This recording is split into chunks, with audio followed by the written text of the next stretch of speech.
Do you think the Trump trade is impacting global money flows at this point? Because I was noticing in Japan yesterday, it has been cited that there was some Trump trades going on even in the Japanese market. If you look at what's happening in Europe, there seems to be just lack of appetite to buy European stocks, and whether that is money being diverted elsewhere because of some sort of Trump trade. I mean, how would you think about these flows? So one thing you can do is you can look at, our desk strategists have created these baskets of looking at what are the type of stocks that would benefit from Trump and what would benefit from another Biden administration.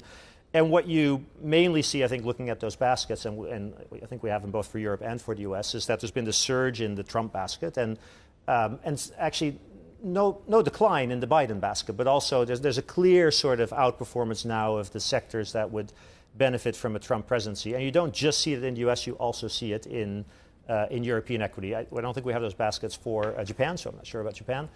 But what I struggle with is, so other than equity, I sort of struggle to really disentangle how much the market is pricing here, because it's not just about sort of fiscal and taxes and regulation. We're also going to get the tariffs. Now, the tariffs which is going to be unambiguously bad, I think, for the whole world, but you might not get them until the second half of next year, right? And so that's just a bit early to start pricing. But there is a school of thought, and again, I go back to one of my favourite interviews of all time, and I had this earlier on this year, sitting by the short. Yeah, it was with you. Okay. Yeah. No, it wasn't. It wasn't. I'm lying. It was with Richard Koo. As much as I love you, Arend, I love Richard Koo as well, in a purely professional way. And Richard was there talking to me all kinds of things, and talking to me about the balance sheet recession that was in Japan, that is in China potentially now as well.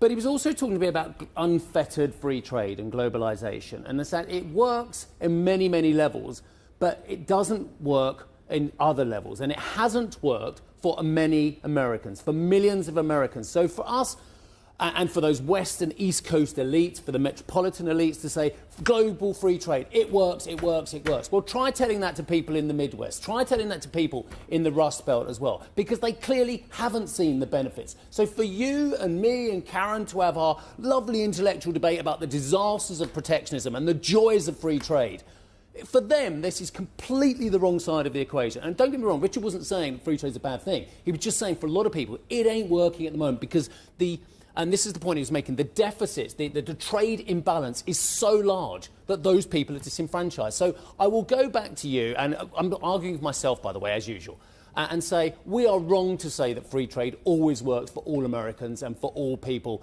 And actually, there's a lot of people who are not enjoying this free trade, and actually, so as such, more protectionism might actually be seen as a good thing for them. And so I agree with that, and I agree that it hasn't worked. It's a brilliant argument, isn't it? Yeah. Well, no, it's a very convincing argument. I think the data actually supports it. But of course, what goes missing in for the pro-free trade people is that what's supposed to go along with it is redistribution, protection, retraining, which never happens, right? So I think, why do people feel left behind? I think it's for all those reasons.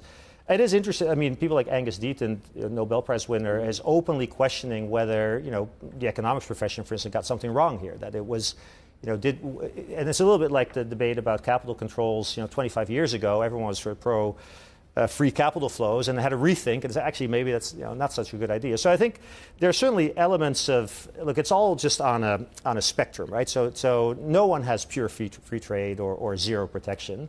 And so that's the way I think the tariff camp is sort of framing it. It's like, no, this is just another distortion. Like we protect, labor and we protect the environment, and this is just another one. We're protecting people, and then it just becomes a degree of how much protection.